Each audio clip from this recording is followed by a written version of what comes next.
pasan 5 minutos más y me llegan mensajes por WhatsApp. Edu, ¿estás bien?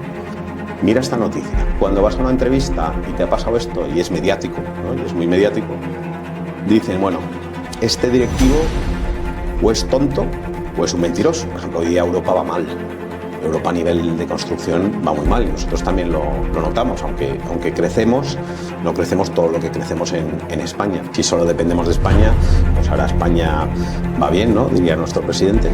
Pero como diría, dormir con el móvil al lado. Primero ya te vas a dormir, ¿no? Y estás con el móvil ahí scrolling, ¿no? Que eso es infinito, puedes ver lo que sea, tal, no sé qué. Pero luego es que te vas a pegar al baño y miras el móvil, y miras las notificaciones, y miras el LinkedIn.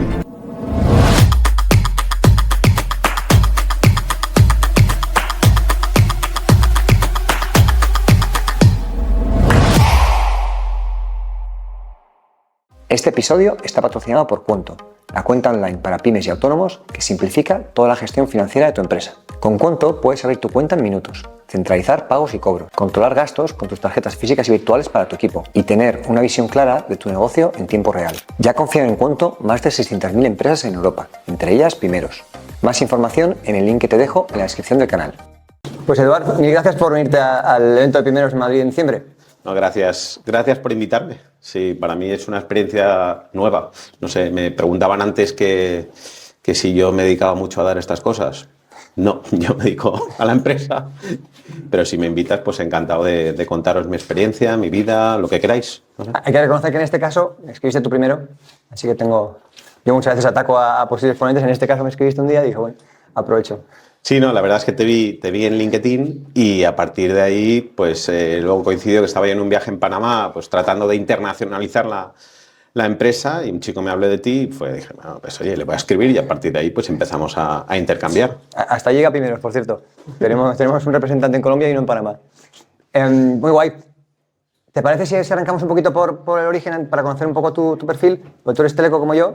Somos telecos, ¿Sí? Hemos trabajado en la competencia, ¿no? Sí. Del mismo año. Cuenta un poco sobre... A ver, contamos un poco. Sí. A ver, bueno, igual que está el Barça y el Madrid, está BCG y McKinsey, ¿vale? Yo soy del Barça, lo siento, aquí la mayoría me imagino que sois del Madrid, como varios de mis hijos, pero BCG es como el Barça, que no es tan grande, no es tal, pero es un equipo en crecimiento y que va líder, y McKinsey pues es el que ha sido pues la consultoría estratégica pues grande de referencia, etcétera. Pero bueno, que son consultoras estratégicas, que es donde yo empecé. Yo estudié teleco y pues por causas del destino descubrí este tipo de empresas, que era lo de la consultoría estratégica, que yo no sabía ni lo que era la estrategia ni nada, y lo que tienen estas empresas, donde estuve pues un total de 10 años casi, es que te permiten ver muchísimas empresas distintas, ¿no? Hacer proyectos en distintas empresas de distintas temáticas y eso pues te enriquece muchísimo porque luego, al final, en la vida profesional, yo siempre digo que invento pocas cosas, extrapolo muchísimas de cosas que he visto en distintas empresas porque hice como 30 proyectos distintos en estos 10 años en empresas, no sé, aquí había gente de ascensores, había hecho hasta proyectos en cadenas de locutorios. Sí. Imaginaos, sí. Estuviste en dos fases distintas, ¿no? Luego te fuiste al mundo de la empresa y volviste... ¿Cómo fue aquello? A ver, yo trabajaba, era un tío más o menos feliz, porque nadie es totalmente feliz en la consultoría estratégica, y si no podéis preguntar a la gente que trabaja ahí, sobre todo porque no tienes autonomía sobre tu tiempo, porque, bueno, te pagan bien, es verdad, pero también el que te contrata paga muchísimo por ti. Entonces, te tienes que dar muchísimo y eso hace que esa autonomía que uno puede tener cuando es empresario sobre su tiempo, bueno, no siempre, pues no la puede tener en la consultoría estratégica. Entonces, bueno, yo estuve en una primera etapa y hice un proyecto para una empresa que seguramente conocéis, que se llama Vitalden, y era un proyecto atípico. Atípico es porque la consultoría estratégica pues muchas veces lo que hace es slides, donde da recomendaciones, sugerencias, pero no se mete. Y aquí habíamos hecho un proyecto de un CRM para Vitalden, y en el CRM, pues al final teníamos que poner el impacto, ¿no? Y todo esto que me ha recomendado, ¿cuánto va a aumentar mis ventas? Y bueno, pues reunión de consultores, tal, y pusimos un 20%. Hicimos nuestros cálculos y dijimos, oye, un 20% de incremento de ventas. Y entonces nos fuimos. Y al cabo de 6 meses nos llamó Vitalden y nos dijo, oye, esto es maravilloso, nos encantaron las slides, pero aquí no crecemos un 20%. Y entonces le dijimos, no, hombre, no, pero es que te falta el sistema, porque yo te he hecho unas recomendaciones, no has hecho el sistema y tal. Y La gestión del cambio. exacto, entonces me dijo, no, déjate de leches. Hazlo manual, lo que ibas a hacer tú, hazlo manual, os venís, os contratamos otro proyecto con success fee, es decir, si lo haces bien, te pagaré y si no, no te pagaré. Si creces ese 20% te pagaré y si no, no te pagaré. Dijimos que, hombre, que ni hablar, ¿no? No, pero bueno, llegamos a un acuerdo, hicimos el proyecto. Entonces, el proyecto consistía en llevar 20 clínicas dentales. Vitalden tenía por entonces 400 y 100 propias. Entonces, nosotros teníamos que gestionar 20 clínicas dentales que estaban en Cataluña, en Valencia y en Valladolid. Pues sí que cogimos zonas geográficas y éramos 2 personas, una chica y yo, que teníamos que decirles a las clínicas lo que tenían que hacer para aumentar sus ventas. Éramos un CRM humano, ¿vale? Y entonces hicimos ese proyecto, la verdad es que salió bien, crecimos, no llegamos al 20, crecimos un 19%, nos pagaron, ¿eh? Pero hicimos el 19% y el resto de la red, que era también, solo creció un 3%. Y entonces dije, ¡guau! Estos tíos, este tío, bueno, pues empezaron, esta es la caña. Bueno, también fue suerte, ya sabéis que esto no es solo mérito de uno. Y luego, sobre todo, de todos los que estaban en las clínicas, porque si no, pues yo no vendía tratamiento, ¿no? Eran las clínicas. Y a partir de ahí, Vitalden, que pertenecía a era una empresa unipersonal, es decir, pertenecía a una persona, Ernesto, pues cogió a mi socio, el que era el socio de la consultora, me cogió a mí y fue veniros. Y claro, tú estás trabajando en una multinacional, americana, todo tal, y Vitalden estaba muy bien, pero era otro tipo totalmente distinto de empresa. Y encima unipersonal, donde un directivo tenía una vida media de 6 meses. ¿Ah, sí? Entonces dices, a ver, voy a dejar mi carrera por esto. Ostras, pues no sé, ¿no? Me da un poco de miedo. Pero me ofrecieron, me dijeron, bueno, ¿pero qué quieres? Y yo dije, como un jugador de fútbol, ¿no? Como Messi, pues oye, pues yo quiero esto, no sé, o sea, dije barbaridades, ¿vale? O sea, barbaridades, digamos, salariales, de sign bonus, de si me echaban, pues lo que me tenían que dar. Y me dijo, vale. Que de hecho hasta me quedé y dije, ostras, tú qué mal he negociado, ¿no? Si te digo que sí a la primera, qué mal he negociado. Y había pedido cosas. Así que toda esa negociación yo la llevaba así un poco en secreto y mi socio también la llevaba en secreto. Y claro, yo no le decía a mi socio, no lo sabíamos. Entonces un día él me dijo, oye, ¿que te vas a venir? Digo, pero entonces ya nos fuimos los dos. Mi socio duró 6 meses, le despidieron a los 6 meses. ¿Negoció bien el éxito? Sí, no, sí, eso costó un dineral, que no voy a decir porque luego queda grabado. Y yo estuve 2 años y un par de meses, hasta que un día... cuando salió mi socio, yo llevaba 1000 cosas, era como el responsable de operaciones de Vitalden, entonces ahí llevaba los call centers, el marketing intelligence, el marketing que era bastante importante, la expansión de la red, viajaba, era una locura, porque tenía que llevar toda la expansión de Italia, la parte de las clínicas de Sicilia, que lo de Sicilia, pues no sé si alguno tiene experiencia en Sicilia, pero tiene su aquel, entonces llevaba todo eso hasta que un día... luego me pusieron a vender la empresa, entonces, era todo tal, hasta que un día llego por la mañana y me coge el que era el número 2 y me dice, mira Edu, tengo que seguir recortando gastos. Y yo también llevaba compras y tal, y ya no sabía dónde recortar, porque a este lo tocabas, pues decía, no, este no le puedes tocar, un follón. Tengo que recortar gastos, y digo, pues yo ya no sé dónde. Dice, no, tú. Digo, perfecto, pues nada, oye, llegamos a un acuerdo tal. Lo único que le dije es, oye, mira, si no te importa, pues déjame irme con el coche de empresa y mañana te lo devuelvo, más que nada por no salir aquí, ¿no? Con la caja, cercanía, estaban en Las Rozas, y déjame irme con el coche. Venga, va, vete con el coche y me lo devuelves mañana. Pues el mañana, al día siguiente, cuando yo iba a devolver el coche, me llama un amigo y me dice, oye, Edu, que no vengas, que está aquí la policía. ¿Está la policía? Tal, digo, pensé, pues se habrá muerto alguien. Pues una vez se nos murió una persona en una clínica, tal, una limpiadora, no era un paciente. Tranquilos, no, Vitalden es una gran empresa y si uno no sabe dónde ir, pues vale la pena. Bueno, el caso es que digo, pues nada, pues ya me dices cuándo se puede pasar al edificio, yo solo tengo que venir a devolver el coche y tal. Y me llaman al cabo de 5 minutos más y me dice, Oye, Edu, que es que en el otro edificio, había 2 edificios, también está la policía. Esto era el año 2016. Digo, ostras tú, policía en un sitio, policía en otro. Pasan 5 minutos más y me llegan mensajes por WhatsApp. Edu, ¿estás bien? Mira esta noticia. Y la noticia era: detenida la cúpula de Vitalden por blanqueamiento, estafa, organización criminal, no sé, todos los delitos habidos y por haber. Que digo que estas cosas cuando te pasan, el problema es que yo empecé a hacer entrevistas, ¿no? Pues digo, oye, pues tengo que encontrar trabajo y hacer entrevistas. Y cuando vas a una entrevista y te ha pasado esto y es mediático, ¿no? Y es muy mediático, dicen, bueno, este directivo o es tonto o es un mentiroso. Eres tonto porque se ha pasado algo y tú no te has enterado, eres tonto, o eres mentiroso porque nos estás engañando, pero solo ven eso.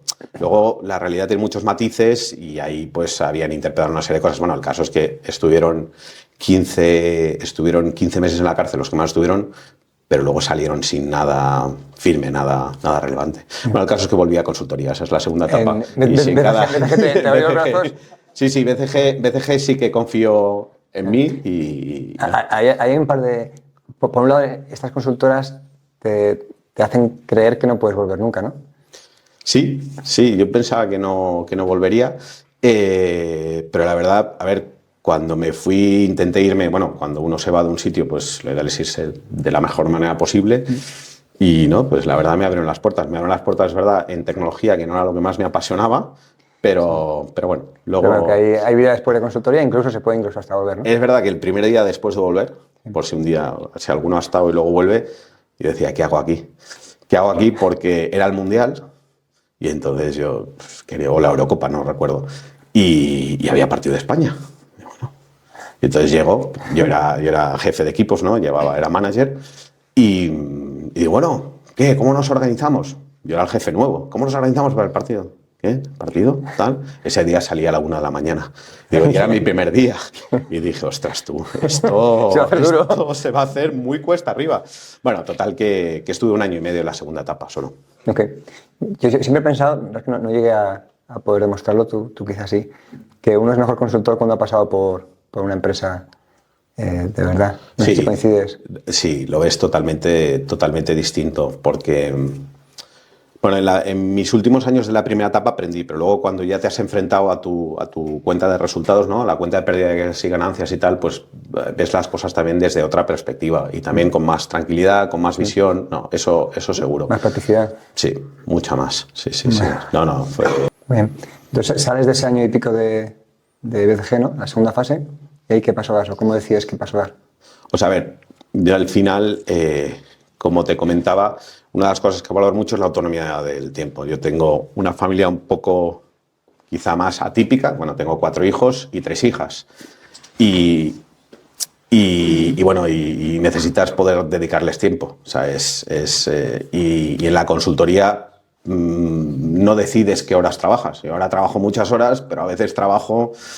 pues no sé, los viernes de 11 a 3 de la mañana, pero en ese momento pues no tengo que cuidar de mis hijos. En la consultoría también lo hacía, pero no. Pero en la consultoría no puedes a veces, tienes una reunión, no puedes ir a la función del colegio, tal. Entonces yo decidí que de ahí quería salir. Y luego tenía una oportunidad a nivel familiar. O sea, a nivel familiar, mi familia, bueno, mi abuelo había montado, en el año 49, empezó con temas de cableado de coches, de cables de freno, etcétera. Cuando en la posguerra pues empezaba aquí a venir el automóvil, eso se convirtió en una multinacional muy grande, que se llama Ficosa, y en el año 2015 se vendió, digamos, la parte que nosotros teníamos, que tenía mi familia, mis tíos, mi madre, pues se vendió, y con ese dinero, pues a nivel familiar dijeron, oye, ¿qué hacemos? ¿Nos lo repartimos y que cada uno haga lo que sea, o seguimos y hacemos una especie de fondo familiar? Hicieron un fondo familiar, entonces empezaron a comprar algunas empresas, y una de las que compraron era Normadors o Puertas Norma, que era una empresa de puertas que estaba en Soria. Entonces, 1 año después de esa compra... Pues ¿Fuiste parte de ese proceso? Yo no fui parte del proceso de compra. Yo fui cuando llevaban 1 año y a mí me interesaba ir y a ellos les interesaba, digamos, a mis tíos que fuera para allí, pues me fui para allí de director de operaciones. Y cuando eso empezaba un poco a ver la luz, decidieron que nos juntábamos con otros, que era Uniarte. Y entonces éramos 2 cojos, porque eran 2 empresas que cada una, para que os hagáis una idea, cada empresa o juntos de alguna manera, pues facturábamos unos 36 millones de euros, que no estaba mal, y perdíamos 4. Nos juntamos, ambas empresas se compraron a pérdidas. Sí, bueno, nos juntamos los socios, de alguna manera hicimos lo que es unidors, ¿vale? Y cada uno ponía sus acciones. Bueno, una manera de, o sea, cuando haces una fusión y los dos inversores llevan poco tiempo, una manera fácil de llegar a un acuerdo es decir, oye, ¿cuánto dinero has puesto tú en la empresa? Tanto, pues yo he puesto tanto, pues pongamos los mismos y subamos las acciones en una sociedad que tenemos los dos la mitad. Eso fue en vez de ponerte a valorar, porque ellos habían entrado, la otra parte, digamos, en Uniarte había entrado hacía un año. Entonces, eran dos cojos que tenían que andar, que eso tiene... ¿Cómo es eso de la empresa pierde 4 millones? Es decir... O sea, la empresa Puertas Norma, sí, pues perdía 2 millones pues porque era una empresa que había sido la bomba y en el año 2012 cerró. Entonces se reabrió, es una empresa que está en San Leonardo de Yagüe. Para el que no sepa dónde está San Leonardo de Yagüe, es un pueblo que está entre Soria y Burgos, en el punto medio. O sea, cuando oigáis hablar de la España vaciada, pues esto es la vaciada de la vaciada, ¿vale? Porque entre Soria y Burgos es un pueblo de 2.000 habitantes y en esta fábrica pues ahora trabajan unas 200 y pico personas, pero habían llegado a trabajar casi 700. O sea, era un motor económico. Entonces, como era un motor económico para esa zona, lo que era la Diputación de Soria y la Caja Rural de Soria, pues habían puesto dinero para rearrancar eso. En 2017, y la empresa estaba en pérdidas brutales, y yo cuando llegué en 2018, pues seguíamos en pérdidas. Y nos decidimos juntar con otros que venían de un preconcurso, que era Uniarte, que habían salido del concurso, pero también se estaban arrastrando. Entonces, en la compra, ¿erais conscientes de lo que comprabais o no erais conscientes de...? O sea, sí, no sé si eran muy conscientes. Bueno, yo, por ejemplo, me daba pánico juntarme con otros que perdían, ¿vale? Porque, claro, tú ya tienes suficiente como para juntarte con otros. Pero había unas sinergias muy importantes. Bueno, sinergias era... nosotros, que éramos Norma, teníamos una empresa para grandes tiradas. Y los otros, pero sin embargo, nuestro cliente era el carpintero, cosas pequeñas, tal, un desastre. Sobre todo puertas, armarios, es un poco... Hacemos puertas, sí, puertas y armarios sobre todo, sí, puertas y armarios. Básicamente paneles y tal, pero puertas y armarios. Pero como habían reabierto, tú cuando reabres, bueno, vendes al que puedes. Y entonces el que te quiere venir a comprar, encima compras caro, porque como has cerrado, nadie se fía de ti, y vendes barato, porque como has cerrado, tampoco nadie se fía de ti. Entonces es la combinación perfecta para perder dinero, ¿no? Comprar caro y vender barato. Y a la otra empresa le pasaba igual. Pero a nivel de estrategia futuro, y eso pues un tío mío, Jorge, pues tenía esa visión más futurista de la que podía tener yo, que podía ser un poco más cortoplacista. Al final lo que él veía es que los clientes de la otra empresa, de Uniarte, era, por ejemplo, Obramat. Bueno, Bricomart antes, Obramat ahora. Pero una empresa que no tenía nada de infraestructura para larga tirada. De hecho, tenía que estar comprando a un tercero. Entonces no podía hacerlo. Y en cambio era mejor pues para el carpintero, para el mundo de la chapa y tal. Y nosotros teníamos empresa para gran tirada, pero no teníamos la gran tirada. Entonces, juntándonos, pues podíamos conseguir eso.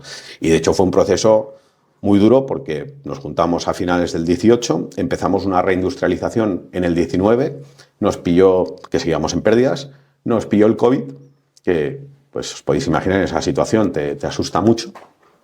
Pero también el COVID pues, nos permitió conseguir financiación pues, con todos estos créditos y tal, y eso nos permitió respirar.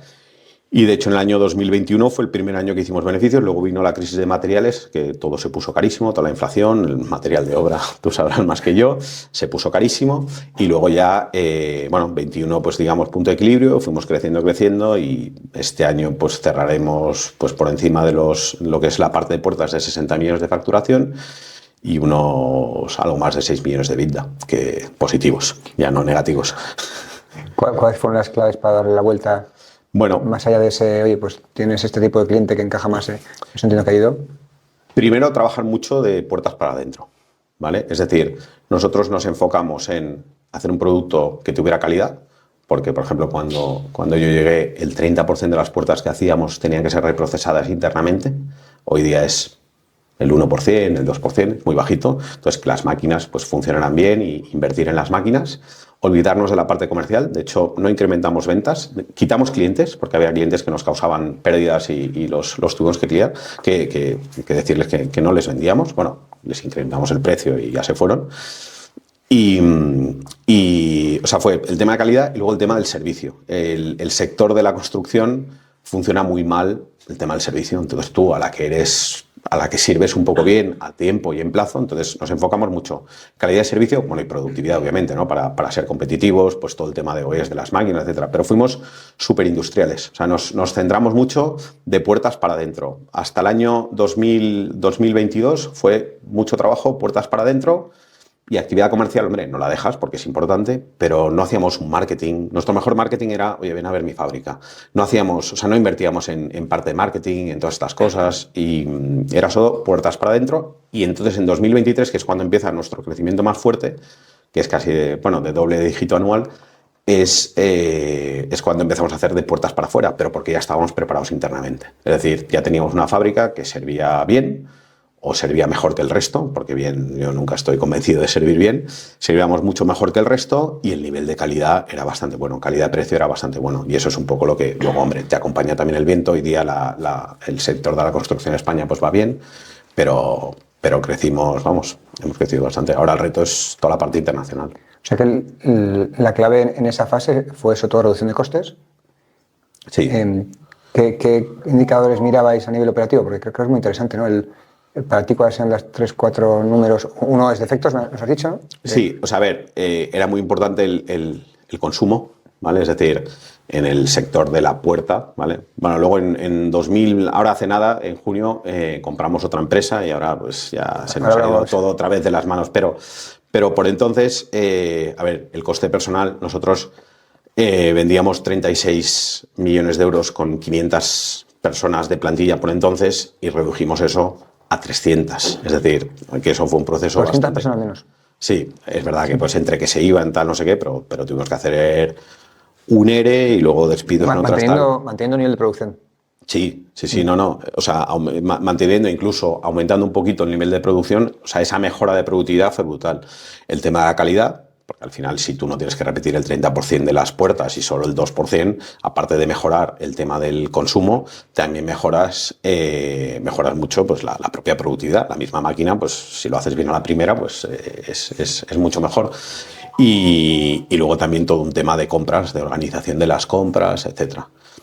Y claro, al juntarnos dos fábricas, pues eliminamos procesos repetitivos, ¿no? Eso pues también nos ayudó. O sea, aquí la parte personal, pues os podéis imaginar, 200 personas, los salarios de 200 personas son muchos, y eso que luego hemos ido creciendo otra vez.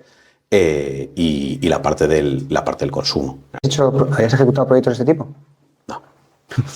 Ya sabes cómo es la consultoría. No, pues sí, que eres experto en todo, pero no, o sea, a ver, había hecho algo de operaciones porque siempre, por ejemplo, el proyecto este que te cuento que contaba antes de Roche era de operaciones, pero no tenía un nivel de operaciones. Al final es intentar aplicar el sentido común, ¿no? Ya, hablábamos estos días de la implantación de Lean en el mundo de la manufactura y demás, y la parte de mejora operativa tiene mucho de sentido común. No es solo sentido común, pero tiene mucho de sentido común. Sí, yo lo que aprendí mucho es que a veces, pero eso lo aprendí también en proyectos de consultoría, que donde está de hecho yo no cogí ninguna consultora de Lean, ni una, porque al final el Lean, pues bueno, pues sobre papel es todo muy fácil y te escriben todo lo que tienes que mejorar y tal, pero luego no lo consigues. Y al final de donde salen las mejoras realmente, quien sabe lo que tiene que mejorar es el equipo. Entonces, me he esforzado siempre más en estimular a los equipos de producción, al manager, al tal, y que de ellos salga la mejora. Y aunque no sea la mejora perfecta, siempre será mucho mejor que la que tú propones. Entonces, en todos los sectores, pero en concreto en la parte industrial, siempre que viene alguien con una idea fantástica y tal, oye, con el equipo, hazte un pequeño grupo de trabajo y que salga del grupo de trabajo eso, y si sale del grupo de trabajo, el que lo tiene que implantar, si es que él lo ha dicho, será mucho más fácil que si no, llamas a un tercero o haces lo que sea y te recomendará cosas que son mucho mejores, pero que no conseguirás implantar. Implantar es de las cosas más complicadas que hay. ¿Cómo es esto de la integración que nos has dejado ahí? ¿Qué ha sido? ¿Que hayáis comprado? Perdona, la compra. No, bueno, en junio de este año, bueno, antes, ¿no? Porque normalmente una compra... O sea, yo básicamente llevo estas empresas, estoy en el consejo de una empresilla, bueno, una empresa dental, y luego también me dedico a buscar empresas para comprar. No es que tenga una cartera brutal, pero bueno, sí que nos van llamando. Hay muchas oportunidades en el mundo de la compra, alguien me lo preguntaba antes, de gente que se quiere jubilar, y en este caso, pues esto era una empresa donde prácticamente el fundador, el que empezó con esa empresa con un socio, pero luego se quedó él solo, pues tenía 71 años y estaba, digamos que, bueno, pues que la parte de sucesión pues no la tenía 100% clara y tal. Le empezamos a colaborar con él, pues de manera, digamos, a nivel familiar, pues también tenemos una especie de consultora industrial, pues empezamos a colaborar con él y bueno, y se presentó la oportunidad de entrar, digamos, en el capital de esta empresa de manera mayoritaria. Y entramos. Lo que pasa que es una empresa que es de nuestro sector, es decir, el mundo madera. Es una empresa que se dedica a fabricar componentes para mueble y luego muebles montados también, pero no son puertas ni son armarios, que parece lo mismo, pero el mercado es totalmente distinto. Nosotros, por ejemplo, hacemos las cajoneras, si vais al Leroy Merlin, pues las cajoneras del Leroy Merlin se las fabricamos nosotros, y también pues trabajamos para fabricantes de mueble baño, fabricantes de cocina, interiores de vehículos, todo lo que es trabajar la madera, el tablero, pues cortarlo, cantearlo, taladrarlo, etcétera. Entonces, bueno, una empresa de estas, nosotros, pues al final, de alguna manera dices, ¿cómo la integro? Porque no es exactamente lo mismo. Tengo unas redes comerciales distintas y tal. Nosotros primero lo planteamos como una inversión a nivel de lo que es la Cus Group, que es como el Family Office, que es, digamos, copropietario de Unidors. Primero lo analizamos como una empresa industrial independiente. Oye, pues esta empresa, pues mira, nos interesa, tal. Tenemos otras de felpa, de cableado, de otras cosas. Pues esta es interesante, pero está en el mundo madera. Oye, si está en el mundo madera, pues quizá tiene sentido. Vamos a avisar a nuestros socios de Unidors a ver si quieren participar. Oye, pues sí, nos interesa. Entonces, primero la compramos, digamos, que pertenece al mismo, los accionistas son los mismos, y a partir de ahí dices, bueno, ¿qué puedo integrar? Oye, pues las compras. Compramos tablero, los proveedores son los mismos, vamos a las compras. Hoy las finanzas, vamos a implantar el SAP, el Business One, nada del otro mundo. El SAP Business One. Vamos a, oye, personas, vamos a tener, porque eso también genera oportunidades, ¿no? Pues para nuestra gente de cambio, de tal. Ya tenemos gente que vivía en San Leonardo, oye, me quiero ir a Madrid. Pues mira, pues ahora tengo una oportunidad laboral para ti. Marketing, oye, pues lo vamos a hacer de manera conjunta. Entonces, todo el tema corporativo lo vamos haciendo. A partir de ahí también surgen oportunidades a nivel comercial. Oye, que este cliente, que ahora también me podéis suministrar los tableros, tal. Sí, podemos. Y es un poco cómo lo vamos integrando. Pues este año cerraremos pues alrededor de los 85 millones de facturación, con unos 8,5 de EBITDA, un 10% aproximadamente, y somos un poco más de 500 empleados. ¿Gestionas 500 empleados a día de hoy? Bueno, yo solo no, porque si no me moriría, pero sí, sí, al final, por debajo, de alguna manera, organizativamente, hay 500 personas. ¿Vendéis todo en España o vendéis también fuera? Algo en Panamá, ¿no? Por lo menos. En Panamá intentamos, no vendemos tanto, vendemos poquito. No, vendemos en España, o sea, España es el mercado principal, y luego Francia, Inglaterra, Irlanda y Portugal en Europa. Y fuera de Europa, norte de África, Centroamérica, República Dominicana y bueno, y nuestros objetivos, pues está la parte de Oriente Medio, que estuve la semana pasada ahí, y la parte de Estados Unidos, Canadá. O sea, fabricáis puertas y las mandáis por medio mundo. Sí. ¿Y eso sale rentable? Bueno, las compran. A ver, hay en estos países. No, porque hay muchos tipos de puerta. Está la puerta sencillísima, ¿vale? Que se fabrica normalmente localmente, pero luego está toda la puerta, pues que tiene que tener unas propiedades acústicas, de resistencia al fuego, de antivandalismo, etcétera. Y todas esas puertas, pues el producto europeo, y en concreto la puerta española, no solo la nuestra, también las de los competidores, pues es una puerta que está muy bien, calidad-precio está muy bien. Y en hoteles, en proyectos de todo el mundo sale. Y luego en Inglaterra, en Europa sí que es más fácil. Es verdad que la puerta es difícil de transportar, y de hecho los chinos, el producto chino, la puerta china, por cómo está aquí en calidad-precio, no entra. ¿Vale? Bueno, entra, pues alguien puede comprar, pero no es un producto, no es un competidor fuerte China para nosotros. ¿La puerta española qué le hace especial? Bueno, pues que lo hacemos con mucho cariño, lo hacemos muy bien.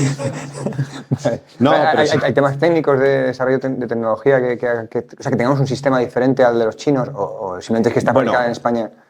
En España, a diferencia del resto de Europa y de muchos sitios del mundo, por ejemplo, la puerta se suele acabar en las fábricas, ¿vale?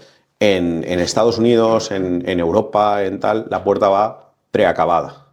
Entonces, bueno, en España, y tú que te dedicas a la construcción también, pues en otros países la puerta va prepintada. Entonces, cuando han terminado de instalar, son más rápidos montando, pero luego les cuesta mucho más dinero y queda mucho peor, pues, lacar y tal. Aquí en España lacamos muy bien. Y dentro de todos los competidores, los que mejor lacamos somos nosotros. Y si no, pues probadlo, ¿no? Uniarte, Norma, etc.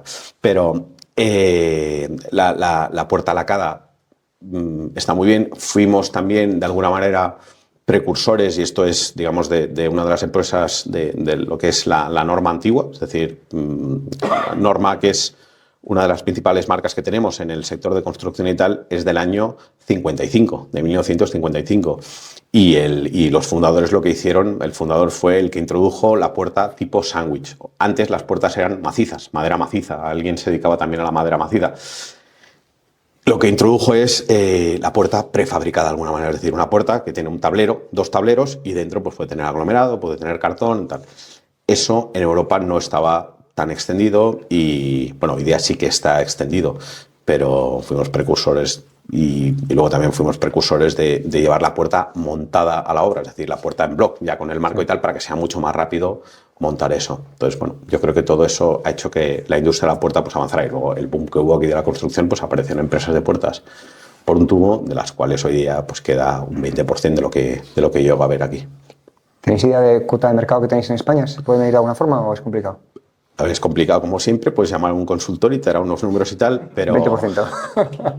Pero sí, más o menos nuestra cuota de mercado será del 20%. Sí, sí. No, no.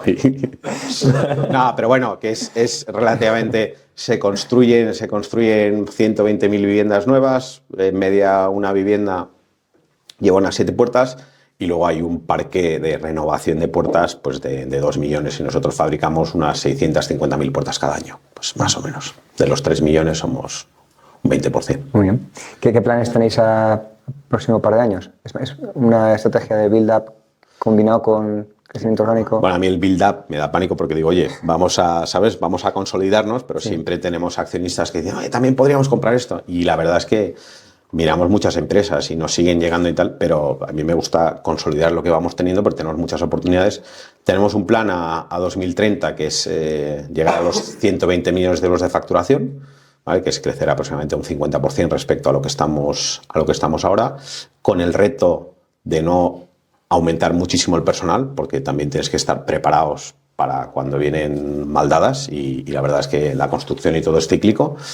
Y luego nos preocupa muchísimo, nos importa muchísimo la internacionalización de la compañía, ¿no? Que sea internacional. Hoy día nosotros, pues la parte internacional pesa un 15% y nosotros queremos que pese un 40% al menos. Para diversificar todo posible. Sí, porque es que si no, pues si solo dependemos de España, pues ahora España va bien, ¿no? Diría nuestro presidente.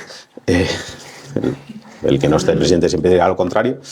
Pero es verdad que se está construyendo y hay mucha necesidad de vivienda y tal, pero también las cosas, pues puede venirte una crisis de crédito, ¿no? Que puede pasar. Puede venirte una ley que digan que pues ahora ya está, no se puede comprar casas. O la casa pues es tuya 25 años y la gente diga, pues ya no voy a comprar casas. Y un inversor diga, pues ya no voy a construir o yo qué sé, no sé. Si no tienes 7 hijos no puedes comprar casa. No se puede pasar de todo porque ideas políticas hay de todo tipo. Y aunque haya necesidad, pues las cosas pueden cambiar. Entonces es muy importante esa diversificación global. Por ejemplo, hoy día Europa va mal. Europa a nivel de construcción va muy mal y nosotros también lo notamos. Aunque crecemos, no crecemos todo lo que crecemos en España. Entonces eso te puede pasar en España y que luego fuera sea distinto. Entonces por eso esa internacionalización pues, te permite diversificar y estar más preparado pues, para lo que pueda venir. ¿Cómo equilibras? ¿Cuántas empresas llevas ahora mismo? ¿Con cuántas empresas Bueno, a ver, empresas, sociedades, o sea, yo llevo Unidos, que al final son 4 empresas. Estoy a nivel de consejo de lo que es el Family Office, pues de alguna manera represento a mi madre. Yo también, yo soy el mayor de 8 hermanos, o sea, aquí y estoy casado con una mujer que es la segunda de 10, o sea, que vamos, que gente tenemos, Las cenas de Navidad tenemos muchísimas, pues sí. Cenas de Navidad, siempre hay cumpleaños, siempre hay tal. Yo abro el WhatsApp familiar y siempre hay que poner felicidad y seguro que aciertas, ¿no? Porque seguro que hay alguno que es su cumpleaños. No, pero es muy divertido, es muy alegre. ¿Cómo gestionas tu vida entre 4 empresas, el consejo, tus 7 hijos? Yo cuesta, ¿vale? Pero cuando llego a casa trato de desconectar. También trato de que la vida de mis empleados, o sea, yo durante el fin de semana sí que aprovecho muchos huecos que tengo, sobre todo o madrugadas, o por la noche o por la mañana, ¿no? Que la familia duerme, pero no mando antes mandaba los mails y le decía a la gente, no te preocupes, no respondas. Ahora ya pongo el entregar más tarde. Es verdad que, bueno, a las 7. Es verdad que el lunes a las 7 pueden salir 80 emails de mi inbox y entonces la gente dice, ostras tú, pero sí que intento que la gente, porque al final pues un trabajador recibe algo de su jefe y dice, sí me ha dicho que no lo mire, pero si lo miro y tal, entonces la gente no desconecta. También trato que los calendarios de las empresas, pues las cerramos, o sea, nosotros ahora cerramos 2 semanas por Navidad, cerramos 3 semanas en agosto y eso hace que el middle management, ¿vale? Los encargados, los jefes y tal, desconecten. Yo también desconecto, pero es muy importante tu equipo, ¿no? Que pueda descansar. Tú hiciste un post en LinkedIn, ¿no? Donde acabas de dejar el teléfono. ¿Fuiste tú, no? Sí, hablaba de... ¿Lo cumples? Eso, sí, bueno, te lo cumpliré, bueno, cuando viajo, está ¿no? bien, ¿cómo era? ¿Dejabas el móvil...? Hombre, al final yo recomiendo no dormir con el móvil al lado, ¿vale? Porque al final, y seguro que a muchos os pasa, uno abre primero ya te vas a dormir, ¿no? Y estás con el móvil ahí scrolling, ¿no? Que eso es infinito, puedes ver lo que sea, tal, no sé qué. Pero luego es que te levantas para ir al baño y miras el móvil, y miras las notificaciones, y miras el LinkedIn, y miras los tal, o sea... Entonces lo mejor es no tener el móvil cerca, que no pasa nada, y lees, y es que te cambia la vida, y descansas mucho mejor. Lo hago yo, pero también para que lo hagan mis hijos, ¿no? O sea, yo a mis hijos no les dejo ir a dormir con el teléfono, porque si se van a dormir con el teléfono, pues seguramente van a dormir aún menos que yo. Y bueno, y para dar ejemplo y para que ellos vean qué tal, pues también lo hago, y es que a mí me va súper bien. Muy guay, pues la verdad que yo me quedaría charlando un rato más, pero tenemos también que abrir un poco a preguntas del público, si te parece. Perfecto. Mil gracias Genial. por compartir.